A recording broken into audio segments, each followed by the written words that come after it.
दोस्तों कैसे हैं आप लोग। आशा करता हूँ ठीक ही होंगे। आज हम ऐसे वीडियो देखने जा रहे हैं जिसे देखकर आप जरूर चौंक जाएंगे।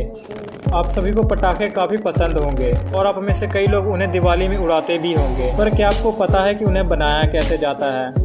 यदि नहीं तो लगा लीजिए अपना ईयरफोन और बांध लीजिए अपनी कमर पेटियाँ, क्योंकि हम इस वीडियो में जानने वाले हैं कि आखिर पटाखे बनाए कैसे जाते हैं। दोस्तों अगर वीडियो अच्छा लगे तो चैनल को सब्सक्राइब करके बेल आइकन पर ऑल पर क्लिक कर लेना, ताकि हमारे वीडियोस आपके पास सबसे पहले पहुंचे।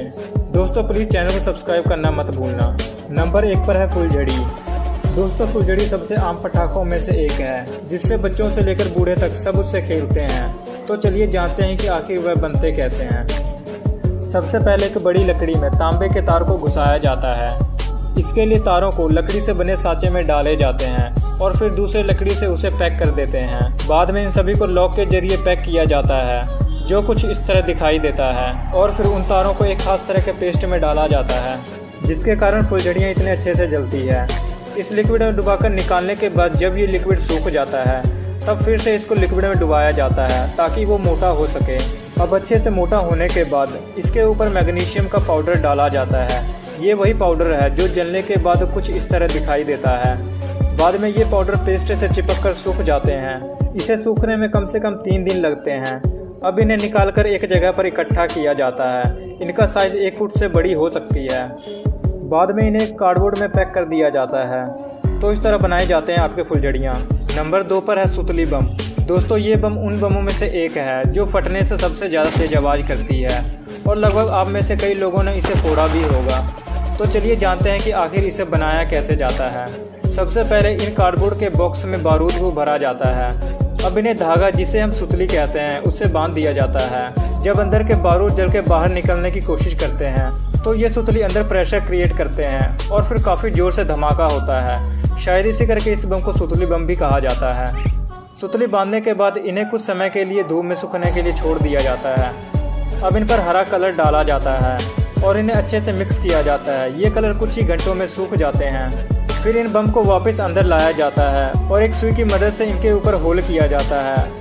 होल करने के बाद इनमें धागे या फिर फ्यूज़ को अंदर घुसाया जाता है, जो कि बम को जल के फटने में मदद करता है।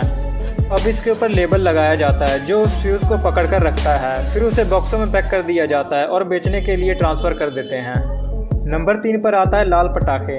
दोस्तों ये लाल पटाखे काफ़ी आम होते हैं। ये कम पावर से ज़्यादा पावर तक सभी रेंज में मिलते हैं। ये काफ़ी महंगे भी नहीं होते। तो चलिए जानते हैं कि आखिर ये कैसे बनते हैं। सबसे पहले लाल कलर के पेपर को इस कटर मशीन में डाला जाता है। ये मशीन पेपर को गोल रोल में कन्वर्ट कर देता है। ये रोल 1 फुट तक लंबे होते हैं। अब इन रोल्स को पैक करके रख दिया जाता है। इन रोल्स को एक प्लेटफॉर्म पर अलाइन किया जाता है और कटर की मदद से छोटे छोटे पीसेज में काट दिया जाता है। इन छोटे हिस्सों को एक चौकोने आकार के प्लाईवुड में पैक किया जाता है। अब फिर इन्हें फिलिंग मशीन में रखा जाता है, जो इन गोल कार्डबोर्ड्स के एंड को सॉफ्ट कर देते हैं। अब इन्हें मेटल स्ट्रिप्स से पैक किया जाता है। ये लाल, पिंक, हरे कलर में बनते हैं।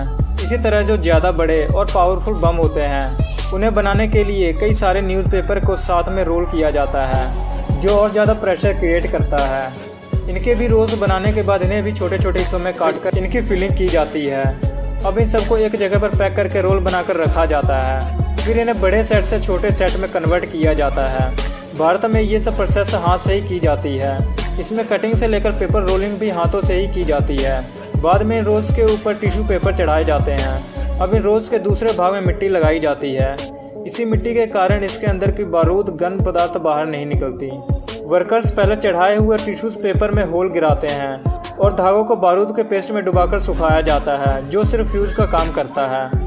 अब इन फ्यूज को छोटे हिस्सों में काट दिया जाता है। इन रोल्स में फिर गन पाउडर भरी जाती है। ये गन पाउडर ही डिसाइड करती है आखिर धमाका छोटा होगा या फिर बड़ा। अब एक व्यक्ति पटाखों को उस मेटल स्ट्रिप से बाहर निकालता है। वर्कर एक एक करके अपने हाथों से उनकी लड़ी बनाते हैं। अब सबसे आखिर में इन्हें छोटे छोटे पार्ट्स में पैक कर दिया जाता है या फिर इनके बड़े रोल्स भी बनाए जाते हैं। नंबर 4 पर आता है रॉकेट।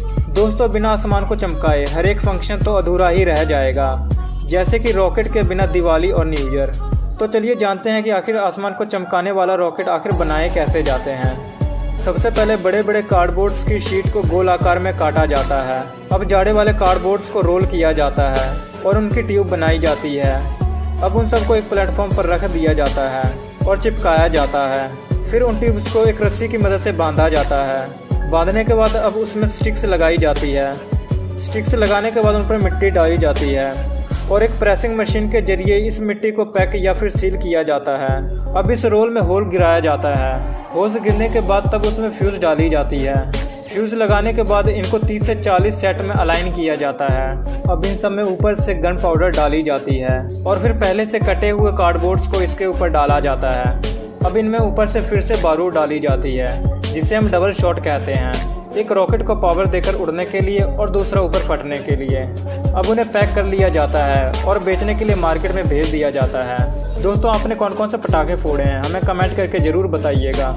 नंबर 5 पर आता है चुंबक। ये पटाखे में नहीं आता, लेकिन फिर भी आप देख लीजिए। दोस्तों, चुंबक से आपने बचपन में काफ़ी खेला होगा, पर क्या आपको पता है कि आखिर चुंबक फैक्ट्री में कैसे बनता है?